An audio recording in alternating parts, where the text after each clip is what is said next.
नमस्कार दोस्तों, गार्गी क्लासेस पर आपका स्वागत है। डेट आज की 16 अप्रैल 2022 और देख लेते हैं इंडियन एक्सप्रेस के एडिटोरियल आइडिया पेज से इंपॉर्टेंट आर्टिकल्स जो अभी हम इस वीडियो में देखने वाले हैं। एक आर्टिकल तो रहेगा जिसमें हम जानेंगे होप एंड कॉशन। इसमें जानेंगे कि मॉनसून की जो अभी प्रेडिक्शंस लगाई जा रही हैं वो तो देखो एक अच्छी बात है कि नॉर्मल रहने वाला है मॉनसून। दूसरी तरफ फर्टिलाइज़र्स हैं वो महंगे होते चले जा रहे हैं, सप्लाई प्रॉपर होने का अभी स्कोप दिख नहीं रहा है। तो उस पॉइंट ऑफ व्यू से एक तरफ तो आशा है तो दूसरी तरफ बहुत कुछ चैलेंजेस है। उस पॉइंट ऑफ व्यू से इस आर्टिकल को देखेंगे। एक आर्टिकल देखेंगे कि लड़ाई हो रही है रशिया यूक्रेन के बीच है, फिर रशिया ने इन्वेड किया है यूक्रेन में, बट जो सप्लाई चेन में प्रॉब्लम आई है ग्लोबली, जिसका क्राइसिस डेवलपिंग कंट्रीज़ या जो लीस्ट डेवलप्ड कंट्रीज़ है वहाँ के लोगों को देखना पड़ रहा है। उस पॉइंट ऑफ व्यू से इस आर्टिकल को देखेंगे। फिर एक आर्टिकल देखेंगे इस्लामाबाद मूवमेंट। इस आर्टिकल में ये जाना जाएगा कि जी जो पाकिस्तान है हमारा पड़ोसी देश, वहाँ पर अभी तक की पॉलिटिकल हिस्ट्री क्या रही है, उस पॉइंट ऑफ व्यू से इस आर्टिकल को देखेंगे। और लास्ट में ये वाला आर्टिकल सेम ओल्ड टेस्ट। इस आर्टिकल में हम जानेंगे CUET का जो टारगेट है वो टारगेट बेसिकली बिल्कुल ही एक कहते हैं ना कि जो टारगेट हम बात हो रही है वो एक्चुअल में है नहीं। ठीक है, तो प्रॉब्लम क्या है, एक दो पॉइंट्स यहाँ से हम एक्सट्रैक्ट करेंगे। तो ऐसे में 4 आर्टिकल से 3 डिटेल में देखेंगे, 1 की समरी लेंगे। फर्स्ट आर्टिकल है होप एंड कॉशन। देखो इस आर्टिकल में मेन चीज़ जो है वो ये कि कल का हमने न्यूज़पेपर देख लिया था, इंडियन मेट्रोलॉजिकल डिपार्टमेंट के द्वारा भी प्रेडिक्शन लगाई जा रही है कि साउथ वेस्ट मानसून जून से सितंबर के बीच में आता है। वो बोले हमारा अच्छा रहने वाला है, नॉर्मल रह जाएगा। इसका मतलब कि जो पिछले 50 सालों की अगर उठा करके हिस्ट्री देखें हमारे देश में रेनफॉल के पैटर्न की, तो उसके हिसाब से लगभग 99% तक रेनफॉल हमें रिसीव हो जाएगा। इसके पीछे 2 पॉइंट यहाँ पर बताए जा रहे हैं। एक तो ला नीना वाली कंडीशन प्रिवेल करेगी और एक है इंडियन ओशन डाइपोल है वो न्यूट्रल रहेगा। तो इन दोनों चीज़ों की वजह से हमारे यहाँ पर मानसून जो है वो नॉर्मल रहने के चांसेस है। तो पहले इनको हम मैप के पॉइंट ऑफ व्यू से समझते हैं। ये आपके सामने मैप पर आप देख सकते हो, ये पैसिफिक ओशन है। पैसिफिक ओशन में ईस्टर्न कोस्ट की तरफ लोकेटेड है साउथ अमेरिका, वेस्टर्न कोस्ट की तरफ इंडोनेशिया, ऑस्ट्रेलिया ये लोकेटेड है। तो ला नीना जब होता है उस टाइम पे क्या होता है, ये जो साउथ अमेरिकन कोस्ट है पैसिफिक ओशन की तरफ ये रहती है कोल्ड, ठीक है, ठंडी रहती है। और जबकि ये ऑस्ट्रेलिया और इंडोनेशिया वाला रीजन जो है वेस्टर्न पैसिफिक की तरफ वो रहता है थोड़ा सा हॉट रहता है। तो इधर बनेगा लो प्रेशर, इधर ठंडा रहता है तो इधर बनेगा हाई प्रेशर। तो विंड्स की डायरेक्शन रहेगी ये ईस्ट टू वेस्ट। इससे क्या है कि यहाँ पर अच्छा खासा रेनफॉल रिसीव होता है ऑस्ट्रेलिया में और इंडोनेशिया में, और इसी का प्लस पॉइंट का इफेक्ट आता है हमारे यहाँ पर मानसून पर भी। इसका मतलब ये हो गया कि ला नीना जब प्रिवेल कर रहा है उस परिस्थिति में हमें अच्छी रेनफॉल रिसीव होती है, ये कंसिडर किया जाता है। इसके आगे देखा जाए तो यहाँ पर ये ठंडा क्यों हुआ, ये एक इम्पॉर्टेंट फैक्टर है। वो ये कि इधर से जो इक्वेटोरियल वाटर्स हैं, इक्वेटोरियल वाटर मतलब इक्वेटर के आसपास का जो पानी है, जहाँ पर थ्रू आउट ईयर अच्छी खासी सनलाइट मिल रही है, सनरेज मिल रही है, टेम्परेचर ज़्यादा रहता है। इधर से साउथ की तरफ से जो पानी आ रहा है वो आ रहा पेरूवियन या हम्बोल्ट करंट। अब आपको पता है नीचे साउथ पोल है, तो ये ठंडे पानी की धारा है, कोल्ड वाटर करंट है, ये हॉट वाटर करंट है जो काउंटर इक्वेटोरियल करंट जिसको बोला जाता है। ये दोनों यहाँ पर आके पेरूवियन कोस्ट के पास में आके मिलती हैं। तो ला नीना ईयर का वो पॉइंट होता है जब ये पेरूवियन करंट है ना, ये डोमिनेट करती है काउंटर इक्वेटोरियल करंट पे, और ये डोमिनेट करेगी तो आपको पता है ये कोल्ड वाटर करंट है। तो यहाँ पर प्रेशर, यहाँ पर टेम्परेचर क्या हो जाता है, लो। तो लो टेम्परेचर के परिस्थितियों में यहाँ पर क्या क्रिएट हो गया, हाई प्रेशर। जबकि यहाँ पर रिलेटिवली देखें तो लो प्रेशर है, तो हवाओं की डायरेक्शन होगी ईस्ट टू वेस्ट। अच्छा रेनफॉल रिसीव होगा ऑस्ट्रेलिया इंडोनेशिया में, और अच्छा रेनफॉल रिसीव हो जाता है इंडिया में। ये तो हो गया ला नीना। और इसका जस्ट ऑपोजिट होता है अल नीनो। जब ये जो काउंटर इक्वेटोरियल करंट है ये डोमिनेट कर जाती है किस पे, पेरूवियन करंट पे, और यहाँ पर हो जाता है टेम्परेचर हाई, क्योंकि इक्वेटोरियल वाटर्स हैं उनका टेम्परेचर ज़्यादा होगा as compared to polar water. ठीक है, तो ऐसे में यहाँ पर क्रिएट हो गया लो प्रेशर। अब हवाओं की डायरेक्शन क्या हो जाएगी, वेस्ट टू ईस्ट। इस केस में ऑस्ट्रेलिया इंडोनेशिया में भी रेनफॉल कम रिसीव होगा, और इसी तरीके से इंडिया में भी हमारा मानसून है वो वीक पड़ जाता है। तो नॉर्मल कंडीशंस में तो ला नीना प्रिवेल करता है, पर हर 5 से 7 साल के पीरियड में अल नीनो की सिचुएशन भी बन जाती है। अल नीनो की वजह से बहुत सारे ऐसे एरियाज होते हैं जहाँ पर फ्लड्स आती है और बहुत सारे ऐसे एरियाज होते हैं जहाँ पर ड्रॉट्स होते हैं। तो हमारे लिए अल नीनो नुकसानदायक होता है, रेनफॉल कम कर देता है। ला नीना हमारे लिए फ़ायदेमंद होता है। तो ये तो देखो अल नीनो ला नीना का सेगमेंट था। तो ऐसे में आईएमडी ने क्या कहा कि एक तो ला नीना ईयर है तो नॉर्मल मानसून रहने के चांसेस है। इसके आगे दूसरा जो पॉइंट था वो था इंडियन ओशियन डाइपोल की बात हम कर रहे थे। तो इंडियन ओशियन डाइपोल में आप देखोगे एक तो ये वाला एरिया, ठीक है, जो ईस्ट अफ्रीकन कोस्ट है उस तरफ की बात कर रहे हैं, और एक हो गया इंडोनेशिया के एरिया में जो इंडियन ओशियन लोकेटेड है वो। तो ये 2 पोल्स हो गए। तो इसमें जब पॉजिटिव फेज आता है वो तो देखो हमारे मानसून के लिए अच्छा रहता है, रेनफॉल हमें अच्छी रिसीव होती है, और अगर नेगेटिव होता है तो हमें रेनफॉल कम रिसीव होती है। पॉजिटिव का मतलब क्या होता है कि ये जो वेस्टर्न पोर्शन है ना इंडियन ओशन का, ये होता है वार्म हो गया। तो वार्म होने की किसके कंपैरिजन में, इस ईस्टर्न पॉइंट के। और ये लोकेशन कौन सी है आप ध्यान रखना, ईस्टर्न कोस्ट ऑफ अफ्रीका, और इधर आप देख सकते हो साउथ ऑफ इंडोनेशिया, इस वाले एरिया की हम बात कर रहे हैं, ठीक है। बे ऑफ बंगाल और अरेबियन सी की हम ज़्यादा बात नहीं कर रहे हैं, ध्यान रखना आप यहाँ पे, ठीक है ना। तो यहाँ पर हम इंडियन ओशन पे मेन फोकस कर रहे हैं। तो आप देखो यहाँ पर कि अरेबियन सी की साइड की तरफ जो इंडियन ओशन का पोर्शन है वो अगर वार्म है, और इसके कंपैरिजन में इंडोनेशिया की तरफ का जो इंडियन ओशन है वो अगर कूल है, तो उस केस में ये पॉजिटिव डाइपोल का सिचुएशन क्रिएट कर देता है।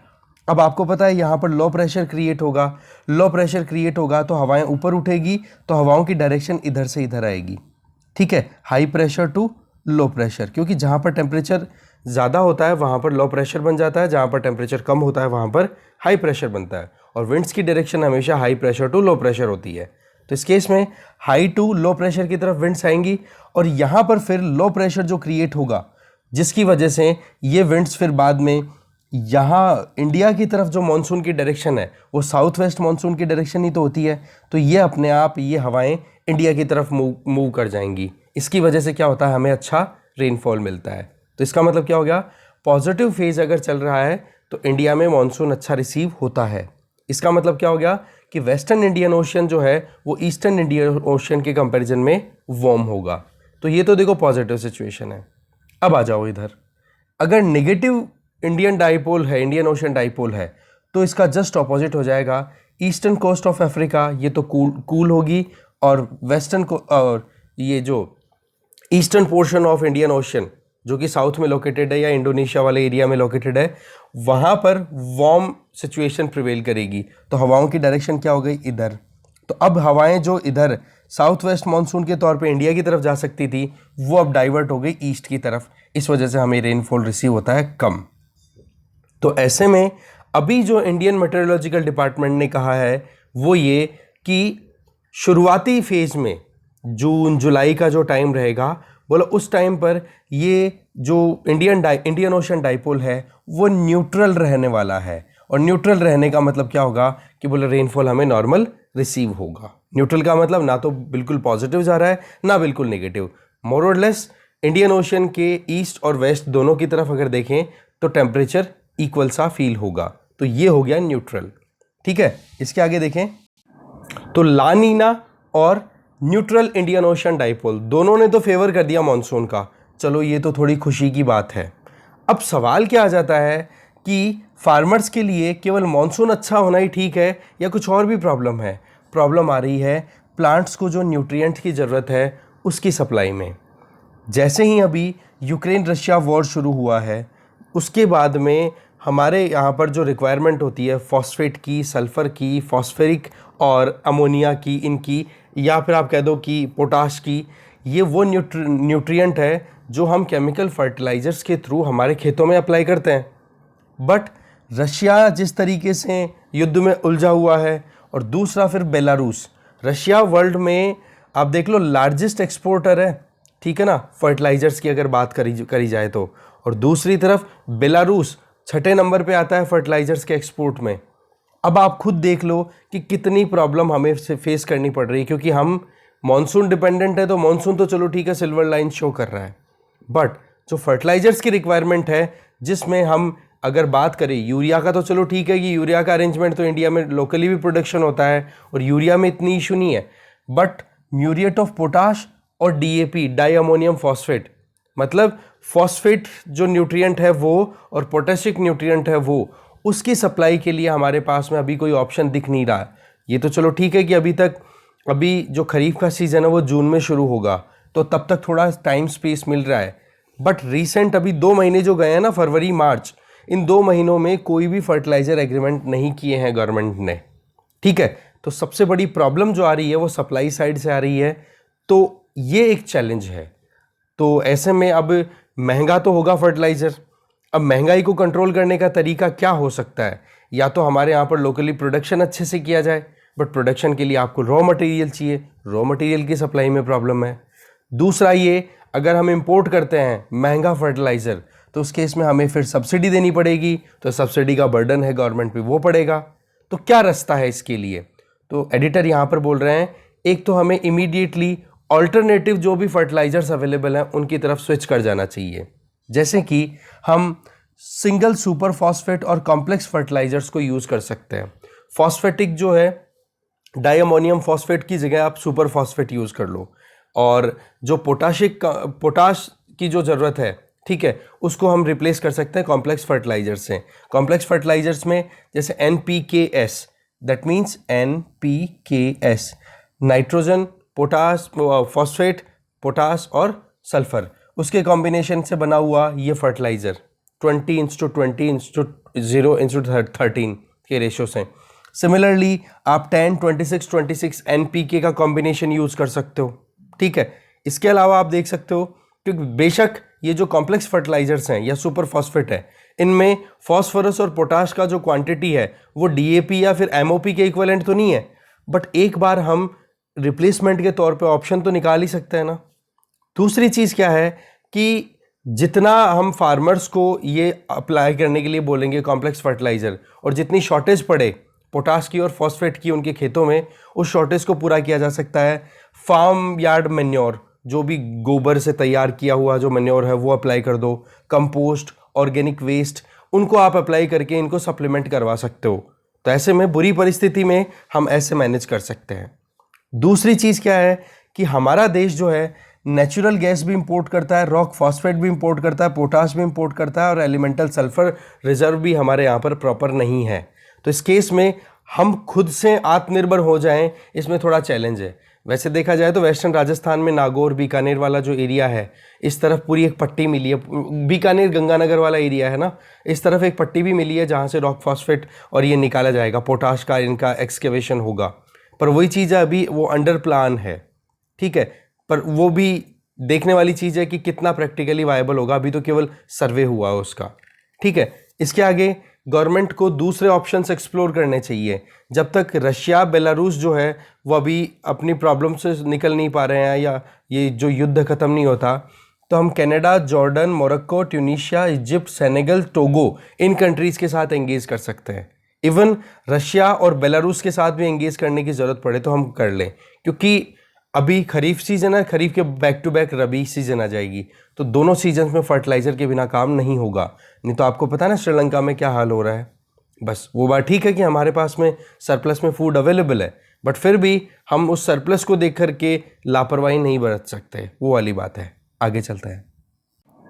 फिर नेक्स्ट आर्टिकल आ गया, द वॉर्स मैनी विक्टिम्स। इस आर्टिकल को देखो एंटोनियो गुटरेस, जो कि यूनाइटेड नेशन के जनरल सेक्रेटरी हैं अभी, उनके द्वारा लिखा गया है। देखो, युद्ध तो यूक्रेन और रशिया के बीच में चल रहा है। यूक्रेन के लोगों के लिए सिंपैथी हर कोई शो कर रहा है, पर जो सप्लाई चेन में प्रॉब्लम आई है, मेन सप्लाई चेन कौन सी, फूड सप्लाई चेन में इंटरनेशनली, उसके चलते लगभग 1.7 बिलियन पीपल, अब आप देखो 1.7 बिलियन पीपल जो हैं वो अभी अंडर क्राइसिस हैं, फूड स्कैरसिटी का सामना कर रहे हैं। इसका मतलब जितनी दुनिया की पॉपुलेशन है, लगभग 800 करोड़ के लगभग पॉपुलेशन है, उसमें से 170 करोड़ लोग जो हैं गरीबी के चंगुल में आ गए हैं। डेस्टिट्यूशन, दैट मीन्स उनको कोई चीज़ की एक्सेसिबिलिटी अवेलेबल नहीं है। हंगर, भुखमरी उनके यहाँ पर फैली हुई है। तो ऐसे में आने वाले दशकों तक ये युद्ध का जो इम्पैक्ट है वो देखने को मिलेगा। ये बात सही है कि यूक्रेन में अभी जो क्राइसिस है जिसके चलते हम ये देख सकते हैं कि सेकेंड वर्ल्ड वॉर के बाद में यूरोप में ये पहला इंसिडेंट है जिसमें इतना ज़बरदस्त डिस्प्लेसमेंट हुआ है, माइग्रेशन का जो क्राइसिस है वो आउटब्रेक हुआ है। तो दोनों कंट्रीज़ का जो इन्वॉल्वमेंट है वो अगर हम देखें तो यूक्रेन और रशिया वर्ल्ड की जो वीट सप्लाई है या बार्ली सप्लाई है इनमें 30% तक कंट्रीब्यूशन है। मेज सप्लाई में लगभग 1/5 कितना हो गया 20% सप्लाई कंट्रीब्यूट करते हैं। सनफ्लावर की आप बात करो उसमें लगभग 50% तक कंट्रीब्यूशन आता है रशिया और यूक्रेन का। अब आप देखो कि इतना ज़्यादा फूड ग्रेन और ऑयल सीड में इतना कंट्रीब्यूशन है तो आप समझ सकते हो कि ये दोनों अगर सप्लाई चेन को रिवाइव नहीं करते हैं तो कितने लोग परिस्थितियों में, कितनी बुरी परिस्थितियों में उलझ जाएंगे। आज अफ्रीका में लगभग 45 ऐसे कंट्रीज़ हैं या फिर बचे हुए जो लीस्ट डेवलप्ड कंट्रीज़ हैं वो रशिया से या फिर यूक्रेन से अपना फूड रिक्वायरमेंट पूरी करते हैं, वहाँ से गेहूं इंपोर्ट करके। ठीक है, इसके आगे रशिया की बात करें, रशिया नेचुरल गैस में टॉप एक्सपोर्टर है। रशिया ऑयल एक्सपोर्ट में सेकंड लार्जेस्ट एक्सपोर्टर है। तो इस तरीके से क्रूड ऑयल या फिर जो एनर्जी सिक्योरिटी है वहाँ पर भी ये युद्ध जो है कुछ कमी नहीं छोड़ रहा है। तो ओवरऑल अगर देखा जाए तो हर तरीके से सप्लाई चेन में ये प्रॉब्लम आ गई ना, तो महंगाई आप देखो कि कितनी कितनी बढ़ चुकी है। ये चीज़ हम भी फेस कर रहे हैं। ठीक है, मक्के की प्राइस देखो 30% तक बढ़ गई है। जो ब्रेंट क्रूड ऑयल जो आता है उसके 60% तक प्राइसेस राइज हो गई हैं। कोविड-19 के झटके से बाहर निकल ही रही थी दुनिया, इतने में एक और बर्बादी शुरू हो गई।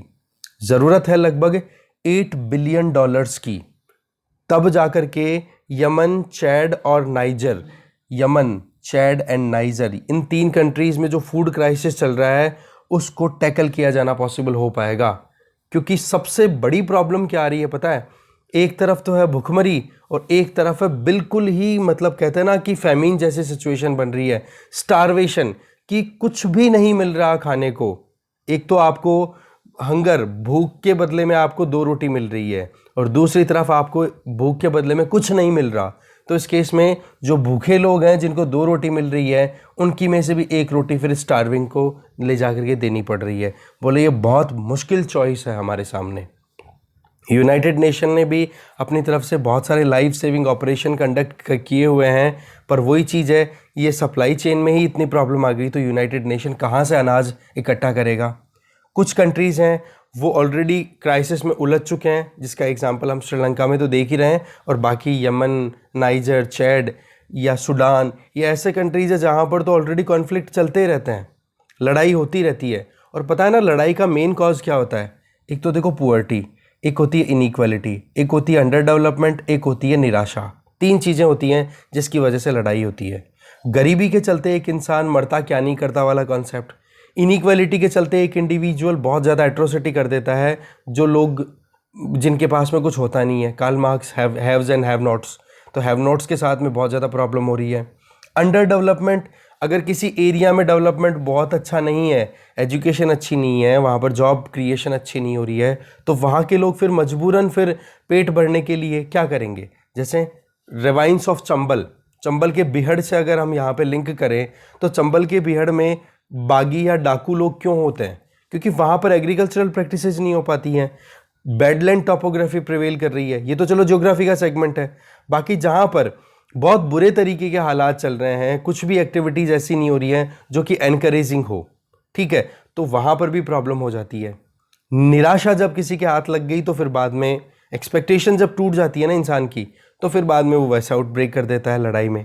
तो ऐसे में लगभग 170 करोड़ जो लोग हैं वो इस वॉर के साइड इफ़ेक्ट के अंडर में इम्पैक्ट में आने वाले हैं, तो उनको बचाना बहुत ज़रूरी है। इसको देख करके यूनाइटेड नेशन के द्वारा the global crisis response group on food energy and finance, ये अभी पिछले महीने लॉन्च किया गया है, जिसमें अलग अलग गवर्नमेंट्स अच्छा कंट्रीब्यूशन भी दे रही हैं, फाइनेंशियल इंस्टीट्यूशंस भी कंट्रीब्यूशन अच्छा खासा कर रही हैं। पर सवाल ये है कि फूड के लिए हमें कुछ करना पड़ेगा, जो भुखमरी फैलने का चांस है उसको रोकना होगा। क्यों?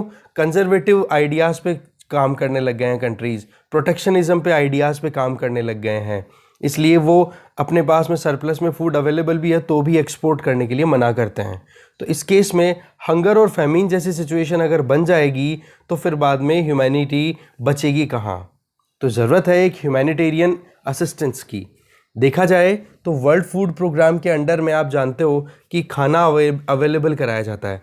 आज हम 21st सेंचुरी में जी रहे हैं, अगर वहाँ पर भी भुखमरी की वजह से अगर लोगों की डेथ होती है तो बोलो प्रॉब्लम, इसका मतलब हमने इंसानियत को कभी समझा ही नहीं। इसके आगे एनर्जी क्राइसिस को ठीक करना ज़रूरी है, ठीक है। Medium to long term solution निकालने की ज़रूरत है और इसका एक तरीका क्या है, रिन्यूएबल एनर्जी की तरफ हम रिलाई कर सकते हैं, ठीक है। और फॉसिल फ्यूल पे डिपेंडेंसी को धीरे धीरे हमें फेज आउट करने की ज़रूरत है, जिससे कि एक तो क्या है, रिन्यूएबल एनर्जी में आप एक्सपोर्ट इंपोर्ट पे ज़्यादा रिलाई नहीं करते हो, सिंगल टाइप इन्वेस्टमेंट है, फिर आराम से उनको मेंटेन करो और कंटिन्यू करते रहो। तो रिन्यूएबल एनर्जी पे जाने के लिए एक और पुश है ये अपने आप में, जिससे कि एनर्जी सिक्योरिटी के लिए आप किसी दूसरे कंट्री की तरफ ऐसे आशा की नज़रों से ना देखो कि हाँ भाई वो हमारी हेल्प करे। इसमें जो G20 कंट्रीज़ हैं, वर्ल्ड की 20 टॉप इकोनॉमीज़ हैं, उनको आगे आके काम करना होगा इमरजेंसी मोड में। इसके लिए बेशक उनके पास में फिस्कल स्पेस कम है, अभी बहुत सारी महंगाई बढ़ रही है, खर्चा इतना नहीं है, पर वही चीज़ है कि उन कंट्रीज़ को भी अब थोड़ा आगे आकर के poorest countries, vulnerable section of society के लिए वेलफेयर का काम करना ज़रूरी है। सस्टेनेबल डेवलपमेंट गोल में हम पुअर्टी को ख़त्म करना चाह रहे हैं, पीसफुली एग्जिस्टेंस की हम बात करते हैं, जो कि 2030 तक हम अचीव करना चाहते हैं। तो बोला उस तरफ ये पहला कदम कंसिडर होगा ग्लोबल फाइनेंस सिस्टम का, कि एक रिच कंट्री या रिच जो लोग हैं वो पुअर या पुअरर की हेल्प कर रहे हैं।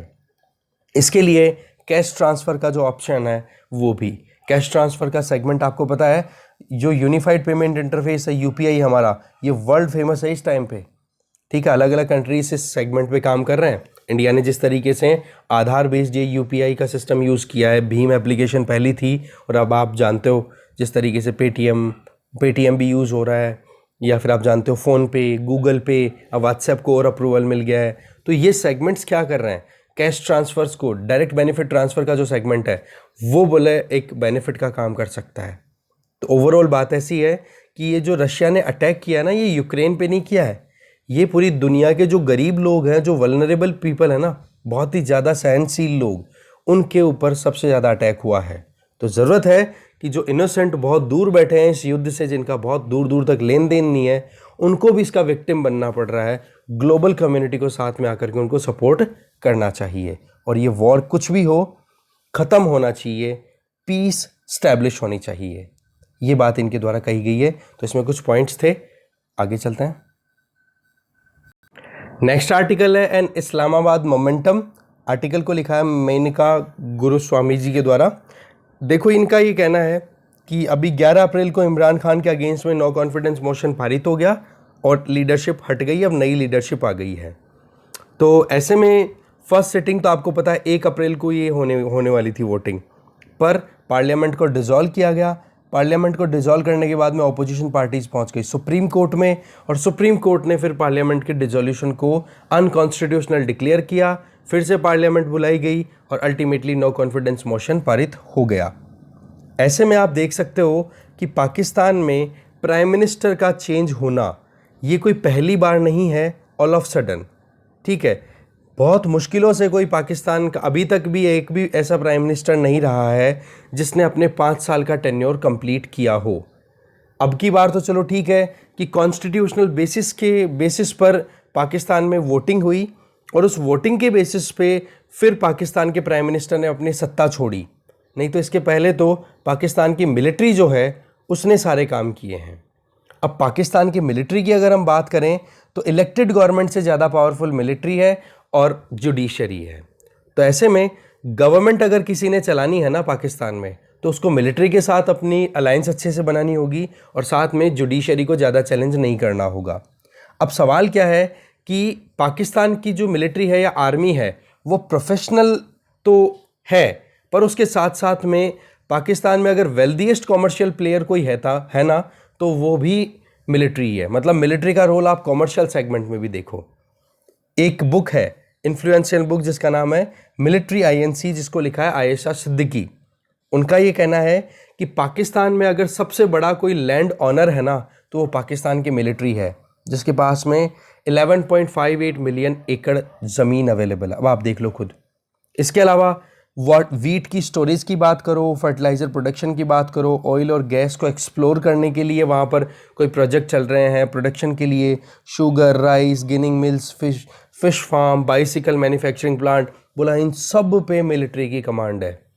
अब आप देख सकते हो कि मिलिट्री अगर चाहेगी वही तो फिर सरकार चलेगी, सीधी सी बात है। अरे मिलिट्री अपने खुद के डोमेन में, डिफेंस के डोमेन में ऑपरेट करे तो फिर भी चलो बात ठीक है, बट यहाँ पे तो सिविलियन डोमेन में भी वो मिलिट्री ऑपरेट कर रही है। तो ऐसे में पाकिस्तानी मिलिट्री बहुत ही ज़्यादा अपना इम्पैक्ट बना करके रखती है, ठीक है।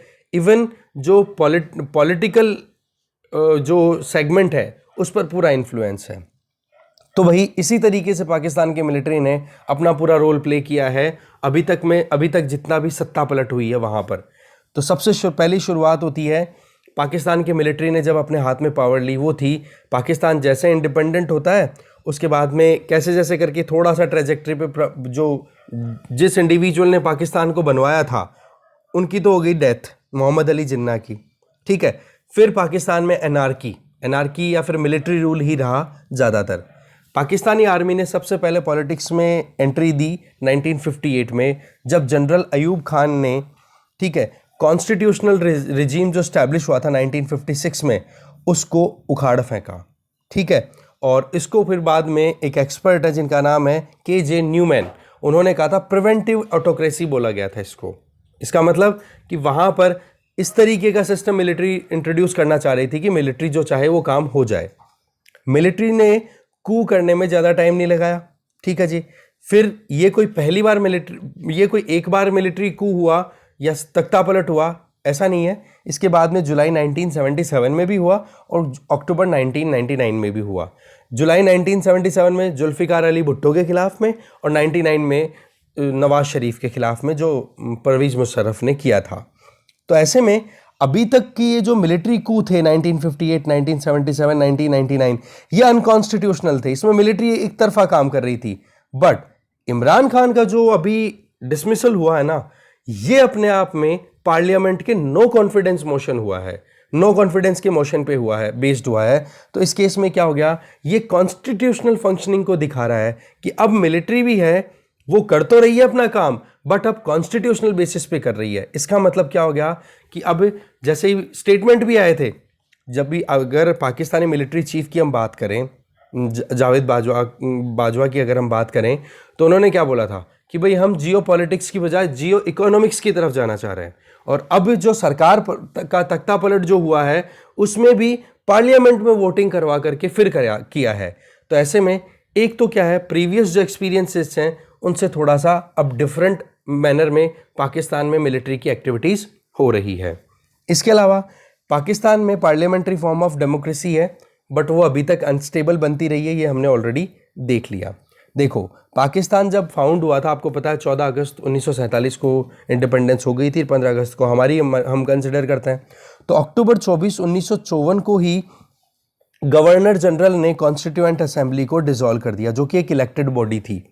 हमारे यहाँ पर कॉन्स्टिट्यूएंट असेंबली ने, आपको पता है 1949 में ही अपना काम कर दिया था, 26 नवंबर 1949 को, और 26 जनवरी 1950 को तो हमने हमारे कॉन्स्टिट्यूशन को एनफोर्समेंट में भी ला दिया था। बट वहाँ पर 1954 तक का टाइम लगा और उसमें भी वहाँ के जो गवर्नर जनरल थे उन्होंने कॉन्स्टिट्यूएंट असेंबली को डिसॉल्व कर दिया।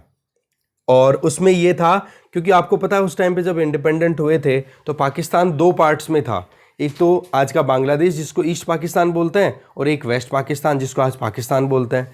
तो वहाँ पर ईस्ट पाकिस्तान में बंगाली प्राइम मिनिस्टर की बहुत अच्छी खासी पकड़ थी। तो उस ईस्ट पाकिस्तानी मतलब जो ईस्ट बंगाली या फिर आप कह सकते हो ईस्ट पाकिस्तानी प्राइम मिनिस्टर थे ना, उनको पार्लियामेंट में मेजोरिटी मिल गई थी, तो उसको ख़त्म करना चाह रहे थे कौन, यहाँ पर गवर्नर जनरल। फिर बात पहुंची सुप्रीम कोर्ट में और सुप्रीम कोर्ट ने इस बात को अपहेल्ड कर दिया कि जी कोई टेंशन वाली बात नहीं है, पाकिस्तान में जो कुछ भी हुआ गवर्नर जनरल का स्टैंड है एकदम परफेक्ट है। और ये केस था मौलवी Tamizuddin Khan versus federation of Pakistan, ठीक है। इस तरीके से हो गया और कॉन्स्टिट्यूएंट असेंबली है वो भी कहीं ना कहीं अब साइड में हो गई। और ये भी कह दिया गया सुप्रीम कोर्ट के द्वारा, पाकिस्तानी सुप्रीम कोर्ट के द्वारा, कि कॉन्स्टिट्यूएंट असेंबली में कार्रवाई वही की जाएगी जिसको गवर्नर जनरल अपनी एसेंट दे देंगे। हमारे यहाँ पर तो प्रेसिडेंट बन गए थे, बट वहाँ पर गवर्नर जनरल अभी भी कंटिन्यू है। इसके आगे 1977 में सुप्रीम कोर्ट ने एक और इसी तरीके का सिचुएशन देखते हैं। केस का नाम है बेगम नुसरत भुट्टो। उसमें क्या होता है कि जुल्फिकार अली भुट्टो प्राइम मिनिस्टर बन जाते हैं। बांग्लादेश का लिबरेशन हो जाता है ना, तो बांग्लादेश तो साइड हो गया, अब पाकिस्तान अकेला रह गया। अब पाकिस्तान में प्राइम मिनिस्टर बनते हैं जुल्फिकार अली भुट्टो। ठीक है, उनको जेल में डाल दिया जाता है पाकिस्तानी मिलिट्री के चीफ जियाउल हक के द्वारा। फिर केस लेकर के जाया जाता है सुप्रीम कोर्ट में। लेके कौन जाता है? जुल्फिकार अली भुट्टो की वाइफ, ठीक है, बेगम नुसरत भुट्टो। और केस में फिर बाद में सुप्रीम कोर्ट ने क्या कहा कि भाई जुल्फिकार अली भुट्टो का जो केस है, अरेस्ट जो किया गया है बिल्कुल ठीक है, और फिर बाद में असैसिनेशन भी करवा दिया। असैसिनेशन मतलब उनको एग्जीक्यूट कर दिया, फांसी की सज़ा हो गई, मार दिया मिलिट्री ने। ऐसे करके ये इंसिडेंट हुआ। फिर टाइम बीतता है। इमरान खान के पहले जो प्राइम मिनिस्टर थे नवाज शरीफ, इनका भी अगर हम देखें तो इनको कैसे सत्ता से निकाला गया? सुप्रीम कोर्ट में फिर से वहाँ पर बात जाती है, और सुप्रीम कोर्ट में बात जाती है तो जी वहाँ का सुप्रीम कोर्ट ने पनामा जो पेपर लीकेज हुए थे, जिसमें नवाज शरीफ और उसके फैमिली मेंबर्स के इस तरीके से अकाउंट निकल के आए थे कि इलीगली उन्होंने अकाउंट खुला रखे हैं और ब्लैक मनी वहाँ से पाकिस्तान से ले जा करके वहाँ पर अपना स्टोर करते हैं। तो इसको क्या बोल दिया? जो इंडिविजुअल ऑनेस्ट नहीं है, article 62 clause 1 clause sub clause F, जो पाकिस्तानी कॉन्स्टिट्यूशन का ही पार्ट है, उसके बेसिस पे उसके बेसिस पे नवाज शरीफ को फिर बाद में रिमूव कर दिया। सुप्रीम कोर्ट ने अपना ऑर्डर दे दिया। ठीक है, ये जो आर्टिकल है 62 क्लॉज 1 क्लॉज एफ, इसमें जो ऑनेस्ट और आमीन जो इंडिविजुअल होगा उसी को कंटिन्यू किया जाएगा प्रधानमंत्री के तौर पे, और नवाज शरीफ की जो डिसऑनेस्टी है वो शो होगी, तो नवाज शरीफ को भी सत्ता से खारिज कर दिया। और सत्ता से खारिज करवाने में इमरान खान ने बड़ी ताकत लगाई थी उस टाइम पे। ठीक है, तो ये सिचुएशन बनती है। पर ये जो कॉन्स्टिट्यूशन में प्रोविज़न डाला है ना, ये जो article 62 clause 1 sub clause F, ये जियाउल हक ने डाल दिया था। कब? 1978 के टाइम पे, जब मिलिट्री कू किया था, जुल्फिकार अली भुट्टो को एग्जीक्यूट कर दिया था। ठीक है, तो आप देखो सुप्रीम कोर्ट किस तरीके से काम करता चला जा रहा है, मिलिट्री जो चाह रही है उसको ध्यान में रखते हुए। ठीक है जी। नवाज शरीफ के खिलाफ में फिर डिसऑनेस्टी को चेक करने के लिए एक जॉइंट इन्वेस्टिगेशन टीम भी कॉन्स्टिट्यूट की जाती है, और उसमें फिर वही बात बोली गई जो मिलिट्री चाह रही थी। तो ओवरऑल क्या सिनेरियो निकल के आ रहा है कि हर तरीके से मिलिट्री की पकड़ बिल्कुल भी कम नहीं है।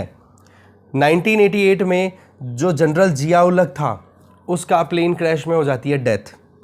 फिर वहाँ पर थोड़ा बहुत कॉन्स्टिट्यूशनल स्टैट्यूटरी मैनर में काम करने की कोशिशें की गई।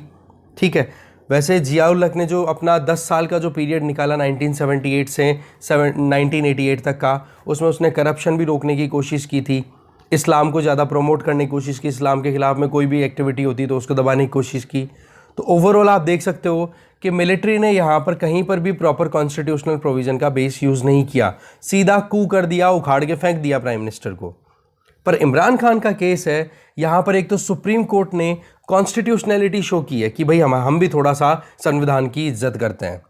जैसे ही इमरान खान की वोटिंग होनी थी, इमरान खान का जो सेशन डिसॉल्व करना था स्पीकर के सपोर्ट के साथ में कि हाँ जी ख़त्म करो, हम वोटिंग इलेक्शन करवाएंगे जल्दी से जल्दी, तो सुप्रीम कोर्ट में मुद्दा जाता है। तो जैसे ही सुप्रीम कोर्ट में पॉइंट गया तो सुप्रीम कोर्ट ने ये कह दिया कि भाई ये तो गलत है, अनकॉन्स्टिट्यूशनल है, कि आप कैसे डिसॉल्व कर सकते हो अपनी असेंबली को, नेशनल असेंबली को। असेंबली डिसॉल्व नहीं होगी, फिर से सेशन बुलाओ। और इमरान खान के खिलाफ में फिर नो कॉन्फिडेंस मोशन आया ही। तो देखो बात यह है कि अब की बार नया रास्ता यूज़ किया है पाकिस्तानी जुडिशरी ने और पाकिस्तान की मिलिट्री ने कि कैसे तख्ता पलट किया जा सकता है। चलो, पर यह भी एक पॉइंट तो है कि कम से कम कॉन्स्टिट्यूशन को फॉलो तो करने लगे। तो ये पॉइंट थे पाकिस्तान की हिस्ट्री के। आगे चलते हैं। नेक्स्ट आर्टिकल है सेम ओल्ड टेस्ट। आर्टिकल को रमाकांत अग्निहोत्री जी ने लिखा है। इनका ये कहना है कि जो कॉमन यूनिवर्सिटी एंट्रेंस टेस्ट अभी स्टार्ट किया जा रहा है वो एमसीक्यू बेस्ड होगा। तो अब आप एक चीज़ बताओ कि एक तरफ तो आप एमसीक्यू में टेस्ट करा रहे हो और दूसरी तरफ जो नेशनल एजुकेशन पॉलिसी है उसमें आप बोल रहे हो कि जो स्टूडेंट है उसमें क्रिटिकल थिंकिंग की अप्रोच डेवलप की जाएगी, इंक्वायरी ड्रिवन अंडरस्टैंडिंग डेवलप की जाएगी, डिस्कवरी ओरिएंटेड पेडागोजी होगी, मतलब पढ़ाने का तरीका ऐसा होगा जिसमें कुछ सोचने पे आए, इमेजिनेशन पे आए, प्रैक्टिकल अप्रोच पे आए। तो ये चीज़ें तो सब्जेक्टिव होती हैं और जबकि आप एग्ज़ाम करवा रहे हो एमसीक्यू ऑब्जेक्टिव, तो बोले इन चीज़ों में कॉन्ट्राडिक्शन है। एमसीक्यूज़ क्या है? एक अचीवमेंट बेस्ड एग्ज़ाम है जिसमें इंडिविजुअल जो है कुछ बुक्स पे अपनी कमांड बनाएगा और एग्ज़ाम दे देगा। अच्छा स्कोर कर गया पास हो जाएगा, नहीं किया फेल हो जाएगा। तो कहाँ पर आप क्रिटिकल एंगेजमेंट कर रहे हो स्टूडेंट्स का और टीचर्स का? कहाँ पर आप टीचर्स पे कॉन्फिडेंस दिखा रहे हो कि वो अपने स्टूडेंट्स को प्रॉपर एनालाइज कर पाएँ? क्योंकि आप ऑब्जेक्टिव टाइप एग्ज़ाम में कब जाते हो? जब टीचर पे आप या तो विश्वास नहीं करते हो या टीचर को ज़्यादा स्ट्रेस नहीं देना चाहते हो कि हाँ जी कॉपी चेक करते टाइम पे परेशानी ना आए। क्योंकि सब्जेक्टिव में तो पढ़ना पड़ता है, सोचना पड़ता है, और एक इंडिविजुअल कैसे आंसर दे रहा है, दूसरा इंडिविजुअल कैसे आंसर दे रहा है, दोनों के नंबर सेम आ सकते हैं। क्यों? क्योंकि उस टाइम पे इंटेंट क्या है, क्या लैंग्वेज है, क्या सीक्वेंस है, उसके हिसाब से सब्जेक्टिविटी आ जाती है। तो टीचर पे या तो स्ट्रेस नहीं देना चाहते या आपको टीचर पे विश्वास नहीं है। तो आप इस तरीके से क्या एजुकेशन सिस्टम को कंटिन्यू कराना चाहते हो? रिजल्ट तो वही होगा फिर तो एमसीक्यूज के ऊपर। तो जो कोचिंग क्लासेस हैं उनका लगातार दबदबा बनता चला जाएगा, जो हम ऑलरेडी देख चुके हैं। ट्यूशन सेंटर्स हैं, उनकी डिमांड ज़बरदस्त हो जाएगी, कुछ बुक्स पे कमांड बनाने की भागदौड़ लग जाएगी। तो ये चीज़ें क्या है, प्रॉब्लम क्रिएट करती है। तो यहाँ पर राइटर का अटैक केवल CUET पे नहीं है, यहाँ पर बोर्ड एग्जाम्स में भी है कि जब स्कूल बोर्ड एग्जाम होते हैं उसमें पूरे साल का इकट्ठा करके और एक इंडिविजुअल को सब कुछ एक महीने में तैयार करके फिर एग्जाम देना होता है। तो वहाँ पर जो सिस्टम होता है वो रोट लर्निंग पे चला जाता है, रटो पास करो काम खत्म। इसमें देखो सीधा ये क्वेश्चन कई बार प्रीलिम्स पे भी लग जाता है UPSC में भी कि किस तरीके से हमें रटना पड़ता है कई चीज़ें। पर हाँ एनालिटिकल अप्रोच होती है, बेशक ऐसी बात भी नहीं कह सकते हम। पर हाँ कहीं ना कहीं कुछ चीज़ें ऐसी आती हैं जहाँ पर वो ऑब्जेक्टिविटी के बेसिस पे ही सारा काम हो जाता है। ठीक है, बेशक ऑब्जेक्टिविटी होनी चाहिए, सब्जेक्टिविटी में आपकी खुद की फीलिंग्स ऐड हो जाती है। बट जब हम एक एजुकेशन सिस्टम की बात करें तो वहाँ पर तो हमें थोड़ा सा फीलिंग, इमेजिनेशन, इनको अंडरस्टैंड करना पड़ेगा।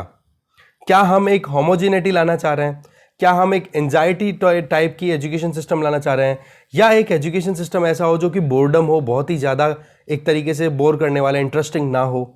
तो ऐसे में प्रोजेक्ट पे काम करवाना, ओपन बुक असाइनमेंट्स देना, प्रोजेक्ट की टाइम आप फिक्स कर रहे हो उनको भी आप रिलैक्स करो, स्टूडेंट्स को टेस्ट करो उनकी कॉम्प्रिहेंसिव राइटिंग स्किल्स के बेसिस पे, उनके सिंथेसिस इंफॉर्मेशन के बेसिस पे कि वो कितना ब्रॉडली सोच सकते हैं किसी भी एक टॉपिक को लेकर के या किसी भी एक इशू को लेकर के, उनकी रैशनल थिंकिंग कैपेसिटी कितनी है। जैसे हम बोलते हैं ना कि socio economic, political, geographical, cultural, इन सारे एस्पेक्ट्स को देखते हुए, एथिकल, इन सारे एस्पेक्ट्स को देखते हुए आप आंसर राइटिंग करो तो आपकी कॉम्प्रिहेंशन की जो एबिलिटी है वो समझ में आती है।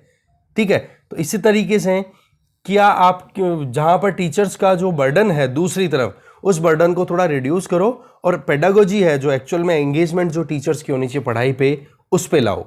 तो इसमें देखो जैसे मिड डे मील स्कीम है, सेंसस का काम है, इलेक्शन के टाइम पे ड्यूटी है, बोले इनको थोड़ा सा रिड्यूस कर दो और टीचर्स को ज़्यादा से ज़्यादा अलाउ करो कि वो स्टूडेंट्स के साथ में फेस टू फेस मतलब एक दूसरे से इंटरेक्ट करें। ये तो चलो ठीक है कि अभी कोविड की वजह से ऑनलाइन एक्सेसिबिलिटी भी बढ़ी है, तो अभी थोड़ा अवेयरनेस और बढ़ने लगी है बच्चों की। या और जैसे मैं भी आपको बताता हूँ कि जैसे मैं वीडियो बनाता हूँ ना, तो इन वीडियोस को कई ऐसे लोग भी वीडियोस को फॉलो कर रहे हैं जो लोग एग्जाम की प्रिपरेशन नहीं कर रहे, just to gain knowledge, just to get updated. ठीक है, तो ऐसे में आप देख सकते हो कि एक जो एजुकेशन सिस्टम है वो अचीवमेंट बेस्ड नहीं होना चाहिए, प्रोफिशिएंसी बेस्ड होना चाहिए। क्योंकि अचीवमेंट में तो क्या है जी, कट ऑफ कितनी गई, पास हो गए, क्रॉस हो गई, पास हो गए, तो उसमें तो यस और नो वाला सेगमेंट हो गया। और प्रोफिशिएंसी में एक प्रॉपर थॉरो नॉलेज की बात होती है। तो ऐसे में हमें ज़रूरत है एग्जाम्स में हमारा जो सिस्टम है उसमें थोड़ा वेरिएशन लाने की। ठीक है, रोट लर्निंग के बजाय हमें कॉन्सेप्चुअल क्लैरिटी लेकर के आने की, एक जो रैशनल थिंकिंग है वो डेवलप करने की ज़रूरत है। बाकी फिर चीज़ें वही रिपीट हो रही हैं। बोले 10th क्लास की बात करो, 12th क्लास की बोर्ड एग्ज़ाम की बात करो, JEE, नीट या IISER जैसी एग्ज़ाम्स होती हैं, बोलो वहाँ पर MCQs को कौन कितनी स्पीड से सॉल्व कर रहा है वो मैटर करती है। बोले तो ऐसे में CUET कोई डिफरेंट, कोई नया पैटर्न नहीं आया है। बस फ़र्क इतना सा ही है कि अब ह्यूमैनिटीज़ में भी एक कंपटीशन एग्ज़ाम होगा जिसके बेसिस पे सेंट्रल यूनिवर्सिटीज़ में एडमिशन होगा, बाकी कोई चेंजेस नहीं है। पैटर्न एग्जैक्टली वही है जिस पे हम चल रहे हैं, जिसको हम खुद चेंज करना चाहते हैं, बट वही चीज़ है। सिस्टम कैसा हो गया? Rut, RUT, rut. ऐसा सिस्टम जो वाकई में बहुत ही ज़्यादा डल हो गया, बट बहुत मुश्किल है चेंज करना। तो देखो बात ऐसी है कि प्रोफिशिएंसी, कॉन्सेप्चुअल क्लैरिटी वाले स्टडी पैटर्न पे हमें आने की ज़रूरत है, ना कि रोट लर्निंग पे। एक स्टूडेंट इंक्वायरी करे, क्वेश्चन करे, ऐसा नहीं कि टेक्स्ट बुक में जो लिखा हुआ है वो का वो रट ले और छाप के आ जाए। वहाँ पर एक क्वेश्चनिंग की जो पैटर्न है वो आनी चाहिए, ठीक है। एक इंडिविजुअल का कॉग्निटिव एंगेजमेंट का लेवल पता होना चाहिए कि बुद्धि कितनी डेवलप हो पा रही है उस बच्चे की पढ़ते टाइम पे। असाइनमेंट्स हैं वो डाइवर्सिफाइड होने चाहिए, प्रोजेक्ट्स मिलने चाहिए, और जो टीचर्स की कम्युनिटी है उनको भी ज़्यादा से ज़्यादा एनहेंस करवाना चाहिए, उनकी भी टाइम टू टाइम ट्रेनिंग करवाने की ज़रूरत हो तो वो देनी चाहिए, ठीक है। तो यही चीज़ें बताई जा रही है बैक टू बैक, ठीक है। तो इस डिस्कशन में जो भी आर्टिकल्स थे हमारे वो यहीं ख़त्म होते हैं। Thank you very much.